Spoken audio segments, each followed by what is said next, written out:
Assalamualaikum warahmatullahi wabarakatuh. Hari ini kita akan belajar mengenai komunikasi bisnis. Berikut ini adalah tabel konten yang akan kita pelajari. Kita akan belajar mengenai apa itu komunikasi bisnis, kemudian bentuk dasar komunikasi, kesalahpahaman komunikasi, dan bagaimana cara memperbaiki komunikasi sehingga mencegah adanya kesalahpahaman. Oke, komunikasi sendiri. Menurut Sanana Wiper, segala macam bentuk interaksi manusia, baik satu sama lainnya, baik terjadi secara sengaja atau tidak sengaja, langsung atau tidak langsung bisa disebut sebagai komunikasi.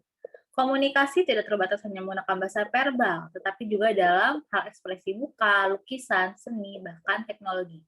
Jadi ketika Anda melihat iklan seseorang makan dan terlihat enak, dia tidak menggunakan kata-kata apapun, tidak mengucapkan kata-kata apapun, tapi ekspresi mukanya membuat Anda jadi ingin juga mencicipi makanan yang diiklankan, itu juga masuk ke dalam bentuk komunikasi ya, komunikasi nonverbal dan juga komunikasi yang terjadi secara tidak langsung. Oke, kembali ke sini ke komunikasi bisnis yang menjadi bahasan utama kita. Pada dasarnya hampir sama dan pada dasarnya sama ya dengan komunikasi lainnya, namun ini terjadi di dunia bisnis ya. Dan terjadi dalam bentuk verbal, non-verbal, maupun juga terjadi dalam bentuk langsung atau tidak langsung untuk mencapai tujuan tertentu. Di mana tujuan tertentunya itu tentu saja berkaitan dengan bisnis, bisa untuk selling, menjual barang tertentu, untuk negosiasi bisnis, atau untuk menggolkan tujuan bisnis lainnya. Oke, ini kemudian perbedaan antara komunikasi pribadi dan komunikasi bisnis. Kalau komunikasi pribadi, orientasi tujuannya tentu untuk kepentingan pribadi, misalnya seorang ibu menasihati anaknya. Sementara untuk komunikasi bisnis, tentu untuk kepentingan bisnis, misalnya seorang atasan memerintahkan bawahannya untuk memproduksi lebih banyak untuk mendongkrak keuntungan. Kemudian pokok bahasanya tentu masalah pribadi dan bahasanya informal.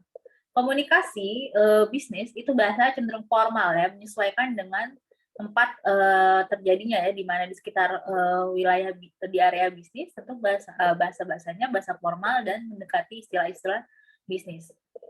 Kemudian format penulisannya, jadi kalau misalnya ada surat, ketika seorang berkirim surat ke orang lainnya, misalnya ke orang tuanya atau ke temannya, itu format penulisannya biasanya tidak standar ya, fleksibel. Berbeda dengan komunikasi bisnis, kalau ada pengiriman surat dari supplier ke pembeli, dari customer service ke customer, itu pasti ada format penulisan yang standar baku yang harus diikuti. Begitu juga dengan gaya penulisannya ya. Kalau misalnya komunikasi pribadi antar anak ke orang tua atau antar ke teman, itu pasti gaya penulisannya tidak standar, terserah masing-masing individu. Kalau untuk komunikasi bisnis tidak seperti itu, ada standar tertentu, harus mengikuti EYD, dan biasanya bahasa yang digunakan adalah bahasa formal. Kertas surat yang digunakan pun kalau misal pribadi tidak ada kop surat, beda dengan komunikasi bisnis harus ada kop surat. Kemudian harus ada tanda tangan yang dilengkapi dengan stempel perusahaan biasanya, berbeda dengan komunikasi antar pribadi yang tanpa stempel. Contoh komunikasi pribadi antara lain yang misal orang tua berkomunikasi dengan anaknya atau surat keluarga. Kemudian kalau komunikasi bisnis, atasan berbicara dengan bawahannya mengenai tugas bisnis, atau kemudian contoh lain adalah komunikasi surat bisnis ya, surat dari supplier ke para pembelinya, kemudian surat dari customer ke customer service. Kemudian bentuk komunikasi ya, secara tidak langsung bentuknya dibagi dua ya, verbal dan non verbal. Apa sih beda verbal dan non verbal? Baik, komunikasi verbal ini bentuk komunikasi yang lazim digunakan ya untuk menyampaikan pesan baik secara tertulis, written maupun oral. Ini adalah yang sering digunakan karena namanya verbal itu melalui kata-kata ya. Komunikasi formal dalam dunia bisnis biasanya teratur, terarah, menggunakan bahasa formal ya. Ada tujuannya untuk mencapai tujuan bisnis, ada tujuannya ya, ada aturannya dengan harapan bisa mencapai tujuan bisnis yang diinginkan. Kemudian bentuk komunikasi verbal dalam dunia bisnis ada banyak ragamnya. Ini juga bentuk komunikasi verbal pada umumnya. Tapi perbedaannya kalau untuk dunia bisnis adalah untuk mencapai tujuan bisnis ya. Biasanya kebanyakan dalam bentuk berbicara secara langsung, mendengar, menulis, dan membaca. Ini termasuk bentuk komunikasi verbal. Verbal, ingat kata kuncinya adalah kata-kata, jadi melibatkan kata-kata. Nah, baik itu berbicara, mendengarkan, menulis, membaca, itu semua melibatkan kata-kata. Kemudian contoh komunikasi verbal dalam dunia bisnis, misalnya adalah negosiasi harga dengan klien. Ya, misalnya Anda ingin klien bisnis Anda membeli sesuatu dari klien bisnis Anda, melakukan negosiasi harga negosiasi dan klien. Kemudian wawancara dan calon karyawan, ya, ini juga bentuk komunikasi verbal dalam dunia bisnis. Karena tujuannya untuk mendapatkan karyawan yang terbaik. Kemudian membuat dan mengirim surat penagihan untuk customer, membuat briefing kepada karyawan, memberikan briefing terhadap karyawan. Biasanya kalau misalnya Anda bekerja, pagi-pagi itu suka ada briefing, bukan sedikit mirip rapat, tapi ini cepat aja, arahan cepat aja kepada karyawan apa yang harus dilakukan pada hari itu. Kemudian memproses surat tagihan dari bank dan melakukan rapat untuk menyelesaikan masalah. Kemudian untuk komunikasi nonverbal, ya nonverbal tidak ada kata-kata di sini, ya. Untuk penyampaiannya bisa ragam. Jadi di sini adalah komunikasi nonverbal untuk penyampaian ragam emosi, baik itu marah, sedih, senang, kecewa, dan lain-lain dalam bentuk yang tidak struktur. Nonverbal berarti tidak dalam bentuk kata-kata sehingga sering sulit dipahami. Ya, sering terjadi kalau bentuk komunikasi nonverbal ini adalah rawan miscommunication. Kemudian kalau tidak pakai kata-kata apa sih? Bisa berbagai macam, bisa menggerakkan bahasa tubuh, nada suara, jeda dalam berbicara, ekspresi wajah, sentuhan, penampilan pribadi, dan lain-lain. Ya, dari gerakan bahasa tubuh, ketika saya melakukan presentasi, saya bisa lihat dari gerakan bahasa tubuhnya, kalau secara langsung itu mana yang tertarik, mana yang mendengarkan, mana yang sebenarnya acuh tak acuh, dan mana yang sebenarnya kelihatan mendengarkan, tapi sebenarnya pikirannya melayang kemana-mana. Itu kalau misalnya saya melihat secara langsung dari gerakan bahasa tubuh. Dari nada suara ya, juga suara mahasiswa bisa membedakan di mana saat dosennya serius, di mana saat dosennya lebih rileks. Kemudian jeda dalam berbicara itu juga bentuk komunikasi nonverbal, yaitu bisa menandakan kalau misalnya lawan bicara sudah jenuh atau sudah tidak ada lagi bahan yang bisa dibicarakan. Dari ekspresi wajah juga bisa dilihat ya, apakah lawan bicara excited atau justru masih biasa-biasa saja. Kemudian dari sentuhan, penampilan pribadi, dan lain-lain. Ya, dari penampilan pribadi, seseorang itu bisa menunjukkan mereka itu asal dari mana, kelas dari mana. Nah, itu bisa dipakai sebagai bentuk komunikasi, contoh bentuk komunikasi nonverbal. Oke, ini kemudian pentingnya komunikasi nonverbal. Walaupun komunikasi nonverbal itu ya, karena banyak bahas praduga di sini, rawan salah paham, tapi komunikasi nonverbal juga tetap penting, ya. Karena bisa jadi komunikasi nonverbal memiliki pengaruh lebih besar daripada komunikasi verbal. Jadi gini, misalnya seorang ibu menasehati anaknya panjang lebar. Bisa jadi anaknya itu tidak mendengarkan. Misalnya menasihati anaknya untuk kamarnya selalu rapi. Itu bisa jadi anaknya tidak mendengarkan, tidak tertarik, atau mendengarkan tapi lewat begitu saja. Tapi ketika seorang ibu itu memberikan contoh, dia setiap hari merapikan kamarnya, dia tiap hari kalau ada berantakan dirapikan, itu si anak akhirnya terpengaruh dengan si ibunya yang rapi. Nah, itu contoh bentuk komunikasi nonverbal, ya. Di sini pengaruhnya lebih kuat daripada menasehati langsung. Jadi memberikan contoh perilaku, tingkah laku, perilaku pola terhadap anak-anaknya sehingga anak-anaknya terpengaruh, itu bentuk komunikasi nonverbal. Dan biasanya justru pengaruh lebih besar daripada komunikasi verbal. Hal ini sama juga dia misal seorang dosen menasihati atau guru menasihati muridnya supaya jangan malas gitu. Gurunya memberikan contoh, misalnya gurunya masuk tepat waktu, kemudian selalu siap, siaga dan sebagainya. Si anak muridnya terpengaruh, itu juga contoh komunikasi nonverbal, di mana pengaruhnya lebih besar daripada komunikasi verbal. Ya, salah satu keunggulan atau kebaikan komunikasi verbal nonverbal adalah kesahihannya, reliabilitasnya ya. Jadi bisa dilihat langsung dari sikap, gaya personal itu bisa lebih mempengaruhi. Karena komunikasi verbal kan bisa dalam bentuk contoh perbuatan. Itu jadi bisa lebih mempengaruhi orang. Kemudian komunikasi nonverbal penting latihan terutama dalam menyampaikan perasaan dan emosi, mendeteksi kecurangan atau kejujuran serta sifat yang bisa. Jadi dari ekspresi muka, dari caranya mendengarkan Anda atau cara menyampaikan berita itu bisa melihat apakah seseorang itu serius, tulus atau tidak, bohong atau tidak. Walaupun dalam praktiknya memang tidak semudah itu ya. Karena kecuali Anda adalah seorang mengerti ilmu psikologi, kita nggak bisa langsung bilang, oh ini kayaknya anaknya tidak mendengarkan, anaknya bete. Kelihatannya kalau kita bicara dia seperti tampak tidak senang gitu. Walaupun tidak selalu seperti itu. Pada kenyataannya kan ada anak-anak yang kalau mendengarkan dengan serius itu tampangnya jadi kelihatan jutek, kelihatan bete. Padahal tidak selalu seperti itu.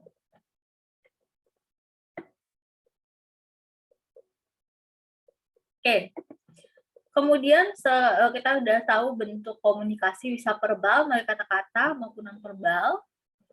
Dan di bentuk-bentuk komunikasi verbal kita udah tahu ya, bisa dari membaca, menulis, mendengarkan, berbicara, kemudian non-verbal bisa berbagai macam bentuknya ya, dari pola tingkah laku, cara penampilan, sentuhan, dan sebagainya.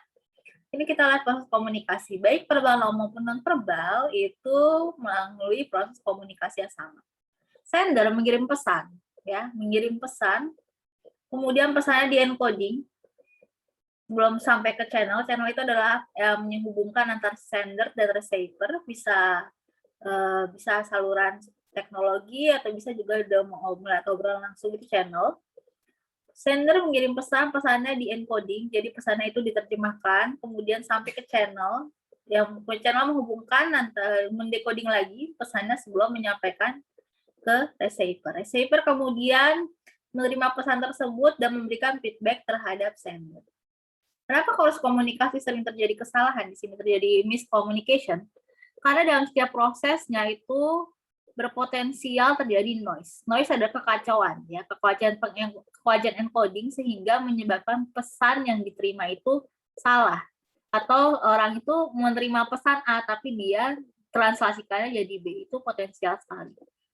Ya, karena dari awal sender mengirim pesan, kemudian di encoding itu ada potensial terjadi noise, ya, kesalahpahaman, kemudian gangguan. Kemudian ketika proses encoding dikirim ke channel itu juga potensial terjadi noise.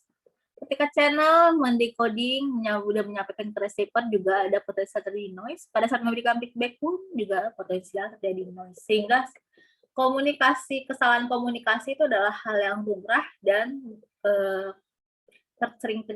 bukan sering terjadi sih, tapi pasti akan ada waktunya terjadi gitu. Oke, kenapa kesalahpahaman dalam komunikasi itu bisa terjadi ya? Tadi kita pelajari dalam proses komunikasi pada saat pengiriman pesan dari sender, kemudian di encoding terkirim ke channel mengirimkan ke sender, ke receiver memberikan feedback, itu potensial dari noise atau kesalahpahaman, kemudian gangguan dan sebagainya.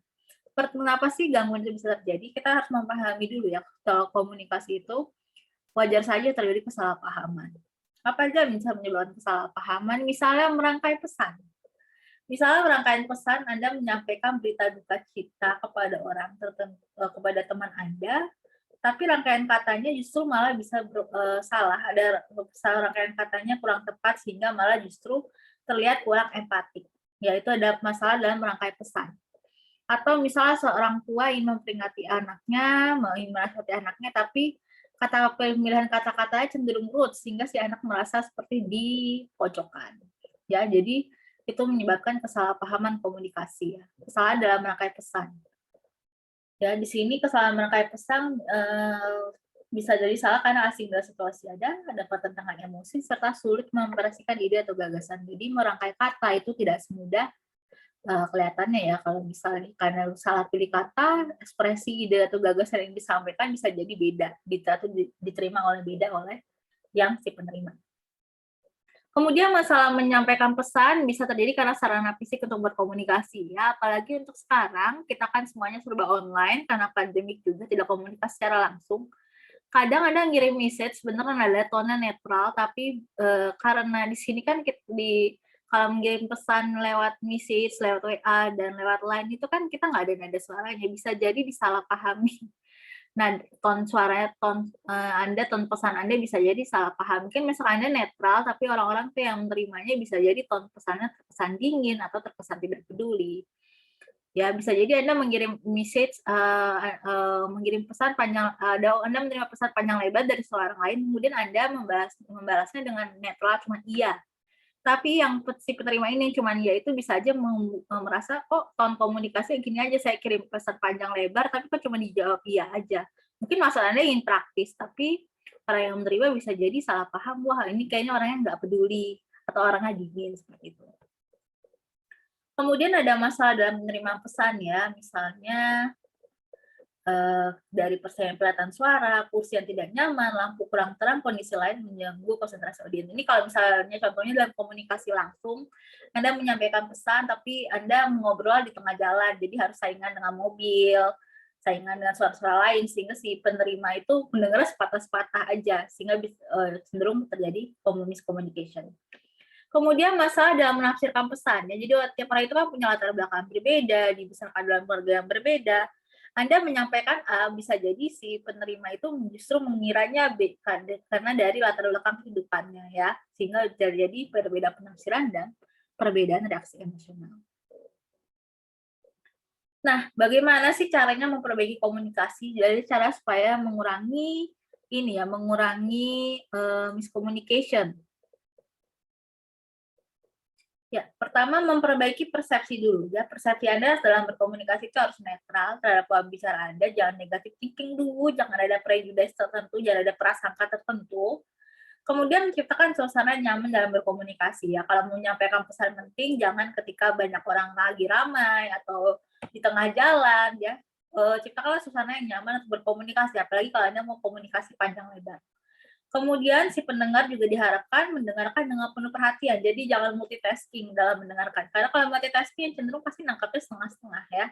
Kemudian persiapkan diri untuk menyampaikan poin-poin penting. Kadang orang itu tidak punya waktu yang cukup untuk mendengarkan semuanya, jadi langsung aja poin-poin penting. Jangan terlalu basa-basi itu penting, tapi jangan terlalu panjang basa-basinya. Kemudian meminimalkan gangguan dalam proses komunikasi, misalnya Anda kalau komunikasi secara langsung pilih tempat yang nyaman untuk berbicara. Kalau misalnya secara tidak langsung, ya lihat dulu Anda misalnya telepon, lihat dulu daerah tempat Anda itu sinyalnya bagus atau tidak, misalnya seperti itu.